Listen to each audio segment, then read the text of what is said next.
Okay, so speaking of, this is part two, by the way. If you haven't seen part one, I suggest you go and watch that first. Speaking of birthday gifts, this was actually a Christmas gift in 2021. But because this is about 4 hours long, I it just took me a while to get to it. But it's an absolute masterpiece. It's called An Elephant Sitting Still, a film by Hubo, who unfortunately he ended his life very shortly after this film was completed. And the film deals with suicide and depression and anguish quite a lot, and so the fact that he chose to end his life almost becomes part of the story somehow. And it's a very unfortunate turn of events, obviously, but it's somehow, I don't want to say it benefits the plot, but it adds to it because he chose to do that and because what the film is about. It becomes more heart wrenching. Anyway, I don't know. It's a very it's a rather challenging film, but it's not. It doesn't feel like it's 4 hours long. It feels like it's about three, which is, I think, a bit of an achievement actually. The cinematography is beautiful. I didn't love all of the drama, like some of the conflicts. I didn't love everything, but I think you can call a film a masterpiece even if it's flawed. Um, but the way this film comes together in the end, it's just so extraordinary, so extraordinarily moving, and those few shots at the end and what they mean in terms of the story of all these people coming together is so unbelievably moving. This is a DVD. I wanted to get the Blu-ray. I think there was a Blu-ray in the US which may be out of print now, but I want to say it was region locked, or maybe it wasn't, but it was expensive and out of print. For one reason or another, I couldn't get it, and I've known about this release for a while now, and I was like, do I really want to see a film like this? It's a Chinese film, by the way. I should have mentioned that on DVD, but ultimately I just decided to pull the trigger. Well, I asked for it for Christmas, obviously, but ultimately I decided to get the DVD, and it looks. I mean, it's divided up onto two discs, which was a good choice. I suppose that's anyway.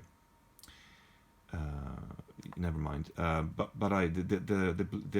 the picture quality is actually very good, and I wasn't.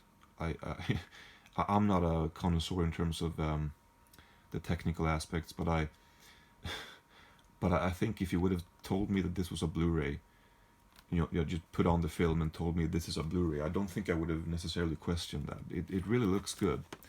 Okay, here's a film, a Taiwanese film by Simon Lang called The Hole, which I was so happy to be able to get. I don't think I had heard about this film really, but I've seen Goodbye Dragon Inn by Tsai Ming Lang and Stray Dogs, Journey to the West, and I recently saw on Mubi a short film called The Sky Bridge is Gone, or The Sky Walk is Gone, or something like that.